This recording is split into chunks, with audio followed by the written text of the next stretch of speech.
Hello guys, nizere ko mumeze neza, nizere ko mumeze fresh.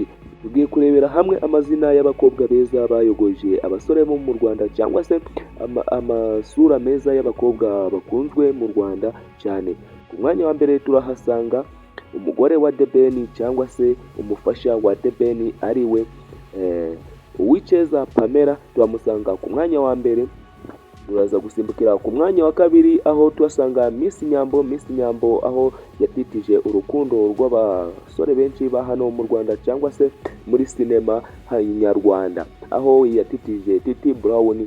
Turaza gusimbukira ku mwanya wa gatatu, aho tuhasangaho umukobwa mwiza cyane, Madamu Yampano wa boy ku mwanya wa gatatu. Turaza gusimbuka ku mwanya wa kane, tuhasangaho Miss Miyango, umukobwa mwiza wabaye Miss w'u Rwanda.